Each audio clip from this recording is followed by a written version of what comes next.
नाज़िर ओस्मान शाहूरी भरसा नाले वारे क्रिकेटर उस्ताद शाहजहान मीरजत पारां फ्री कास्ट टूर्नामेंट करायो वियो।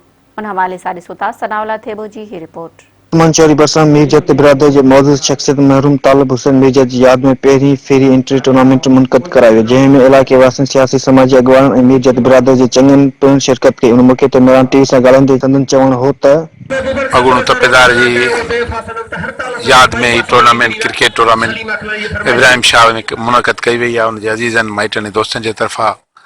ऐं उहो असांजी डिपार्टमेंट जो बि असासो हो ऐं हिन ॻोठ जो बि चङो माण्हू ऐं मोतबर माण्हू हो। पाकिस्तान क्रिकेट बोर्ड सां अपील था कयूं त महिरबानी करे टंडो मोहम्मद खान टंडो अलायर ऐं डिस्ट्रिक्ट मटियारी में काफ़ी टैलेंट मौजूदु आहे। तव्हां हिते ॾिसो था त डिस्ट्रिक्ट टंडो अलायर मां पूरे पाकिस्तान में प्लेयर्स जेके आहिनि से टूर्नामेंट रहण वेंदा आहिनि। उस्ताद शाहजहान आहे, काफ़ी अहिड़ा प्लेयर आहिनि जेके पूरे पाकिस्तान फ़ख़्रे पाकिस्तान सॾाइनि था।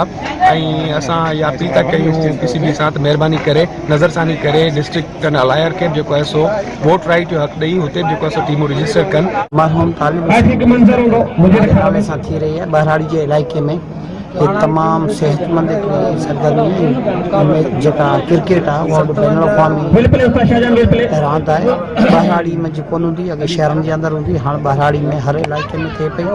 ऐं हीअ तक़रीबन हिन में सॼी सिंध जूं टीमूं शरीक हुयूं। अॼु हुन फाइनल आहे ऐं बहराड़ी में तमामु सुठा प्लेयर पैदा थींदा जेके मुल्की या बैन अवी मैचनि में शरीक थींदा। मुंहिंजो भाउ आहे तालिब हुसैन, उनजे नाले में करायो आहे ऐं फ्री कास्ट आहे ऐं सुठो अमल आहे नौजवानों के खिलाफ। शाहजहान मिर्जात और सुप्रीम टीम को खरातशन पेश करता हूँ कि जंगल में मंगल किया इन्होंने। और मैं इलाके के मुस्लिम से भी गुजारिश करता हूँ कि जो भी स्पोर्ट्समैन है उनकी हौसला अफजाई की जाए। जिस शहर में जिस गांव में ग्राउंड आबाद होते हैं वहाँ के अस्पताल वीरान होते हैं। और स्पोर्ट्समैन स्पिरिट से इंसान एक दूसरे को सीखता है, दोस्ती बढ़ती है।